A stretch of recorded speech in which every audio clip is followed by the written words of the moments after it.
حضرت آدم علیہ السلام سب سے پہلے انسان ہے جن کو اللہ تعالی نے دنیا میں بھیجا، اور سب سے پہلے نبی آپ ہیں۔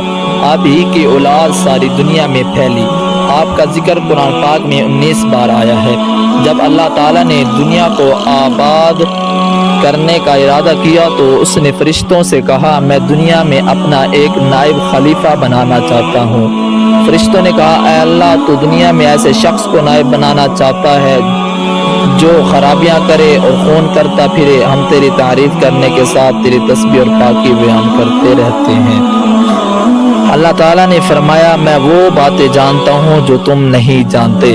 اللہ تعالیٰ نے حضرت آدم علیہ السلام کو سب چیزوں کے نام سکھا دیے، پھر ان کو فرشتوں کے سامنے کیا اور فرمایا، اگر تم سچے ہو تو مجھے ان کے نام بتاؤ۔ انہوں نے کہا کہ تو پاک ہے، جتنا علم تو نے ہم کو بخشا ہے اس کے سوا ہم کو کچھ نہیں معلوم۔ پھر اللہ تعالیٰ نے فرشتوں کو حکم دیا کہ تم آدم کو سجدہ کرو، تو وہ سب سجدے میں گر پڑے مگر شیطان نے سجدہ نہیں کیا۔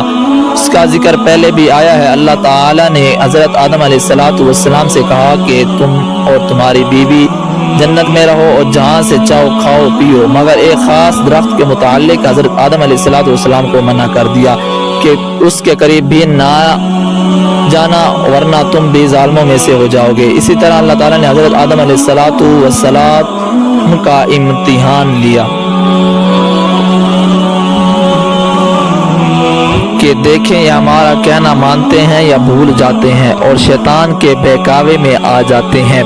شیطان جو پہلے ہی حضرت آدم علیہ السلام سے ناراض تھا کہ ان کی وجہ سے وہ خدا تعالیٰ کی بارگاہ سے نکلا اور خدا کی لعنت اس پر ہوئی، اور اس نے قسم کھائی تھی کہ میں حضرت آدم علیہ السلام اور اس کی اولاد کو قیامت تک بہکاتا رہوں گا کہ اللہ تعالیٰ کا کہنا نہ مانے اور خوب برائیاں پھیلائے۔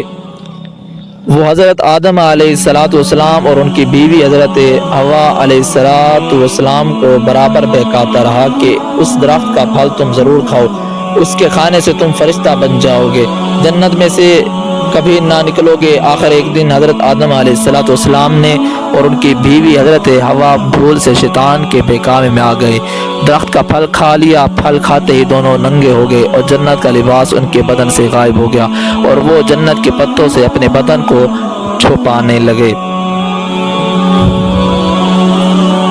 اللہ تعالیٰ نے حضرت آدم علیہ السلام سے کہا کہ ہم نے کہہ دیا تھا کہ اس درخت کے پاس بھی نہ جانا اور شیطان کے کہنے میں نہ آنا، تمہارا دشمن ہے، تم اس کے کہنے میں آ گئے، اب تم اور حوا جنت سے چلے جاؤ اور دنیا میں جا کر رہو۔ حضرت آدم کو جنت سے نکلنے اور شیطان کے بہکاوے میں آنے کا بہت رنج ہوا اور بہت عرصے تک اللہ تعالیٰ سے معافی مانگتے رہے اور روتے رہے کہ اللہ تعالیٰ مجھے معاف کر دے۔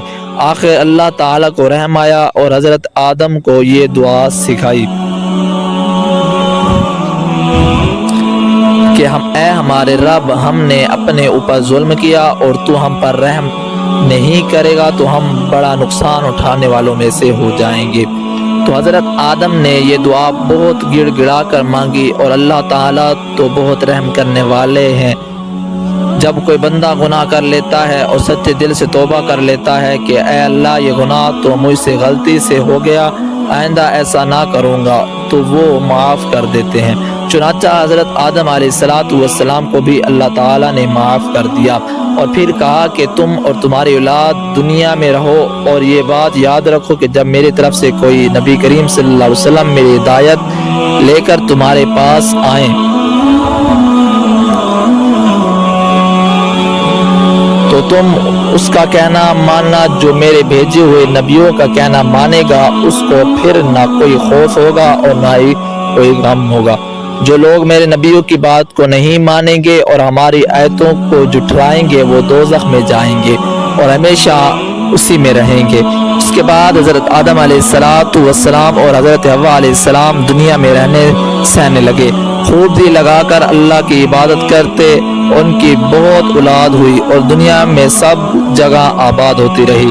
حضرت آدم علیہ السلام اپنی بیوی کو بہت یہی بات بتاتے رہے کہ تم بھی شیطان کے بہکاوے میں نہ آنا، وہ ہمارا دشمن ہے اور ہم کو بری باتیں کرنے کے لیے بہکاتا رہتا ہے۔